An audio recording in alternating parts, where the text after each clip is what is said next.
What's up, everyone? Boruto episode 292 was definitely one of the most emotional episodes throughout the entire series, in my opinion. This episode had everything from great animation to great storytelling. The anime did a fantastic job in adapting the manga chapters and just taking it to a whole nother level.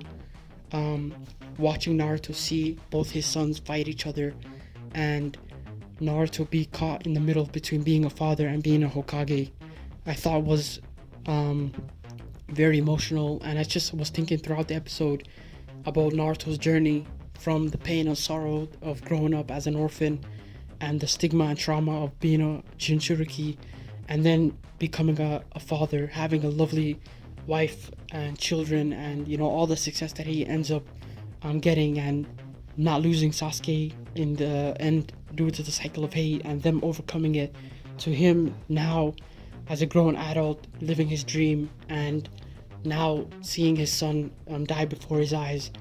Just I was just thinking, man, this is unreal.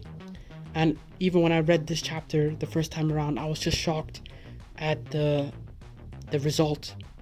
And even then, and I think obviously I don't feel as much today, but I remember back then when the chapter first came out and seeing Kawaki did what he did, I thought to myself, man, Kawaki, you are a friggin' monster, and what he did was unforgivable. But I want to highlight something that the episode pointed out, and that when Naruto first enters the scene and Kawaki is lying on the ground helpless, and Kawaki saying to the Hokage, "Why are you here?" And Naruto says, "I'm the Hokage. If there's a threat in my village, I'm gonna obviously be in it, be there to confront it." And if you take that line and that train of thought that Naruto said, being the Hokage and facing any threat that comes to Konoha's way, then what Kawaki did makes sense. See, Kawaki, as we all know, Kawaki's there because, his character motivation is to protect Naruto at all costs. He looks at Naruto as something that he adores, loves, cherishes, and he doesn't want to lose that. And the problem that everyone else besides Kawaki has is that when they look at Boruto, they obviously see the kid they all grew up with, whether that's Sarada, Shikadai, Inojin, all those next generation. Mitsuki, for example, who looks at Boruto as his light and somebody that he wants to emulate, versus someone like Kawaki, who's an outsider and who has arrived in the village, and he's a realist, somebody that's a logical person, and he's straight to the point, and he sees not the Boruto that everybody else sees, but he sees someone that is a Hokage's son, but also within him is a monster in Momoshiki that's lying in wait, and that monster is ready to strike, just as we saw in this episode where Boruto's unable to hold back Momoshiki's consciousness, and Momoshiki is able to take over his body, even when the pills that Amado gave couldn't hold him back. And sadly, we saw that the end result was Boruto ending up dying, and Boruto and Kawaki both having a last plan as a last resort, being Kawaki doing the final death blow to Boruto, and Boruto obviously being on board with that idea. And the funny thing about this is that this ties into the recent Boruto chapter that came out. Obviously, I don't want to spoil it for people who don't read the manga, but whenever the episode and the manga drop at the same time, there's always a correlation between the two. And the recent Boruto chapter and the things that this episode discussed, I felt was very important, and it really, I think, explains Kawaki's actions, and that Kawaki, at the end of the day, is just someone who sees the Hokage as, I don't want to say a godlike person like the way Code does, but he just sees him as someone that's unable to take down Boruto, because of Boruto is his son, and that Naruto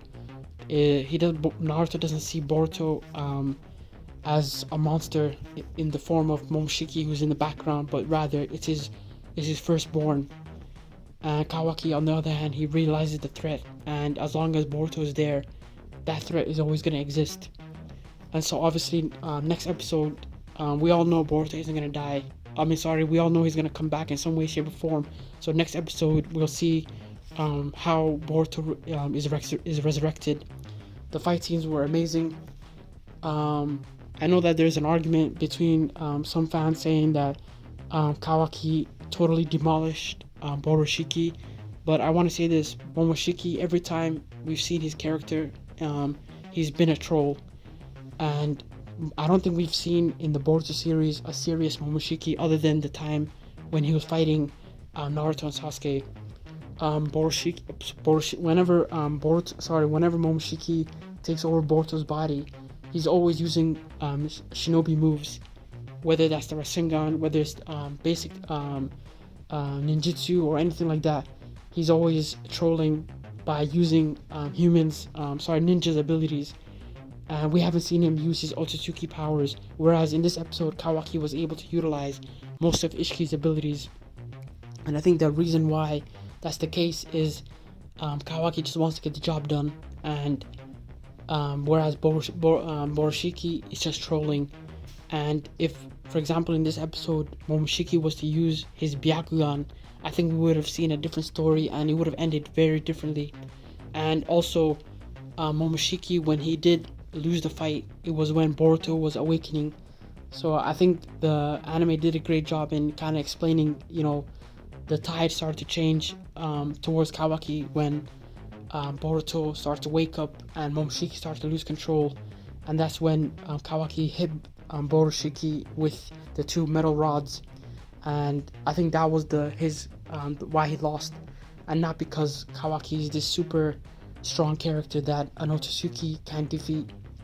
But all in all, great episode. I'd love to hear what you guys think of the episode. Do you guys think it's up there with episode 65 or any of the great episodes in Boruto? Please share your thoughts and opinions. Leave a like and subscribe, and enjoy the rest of your day.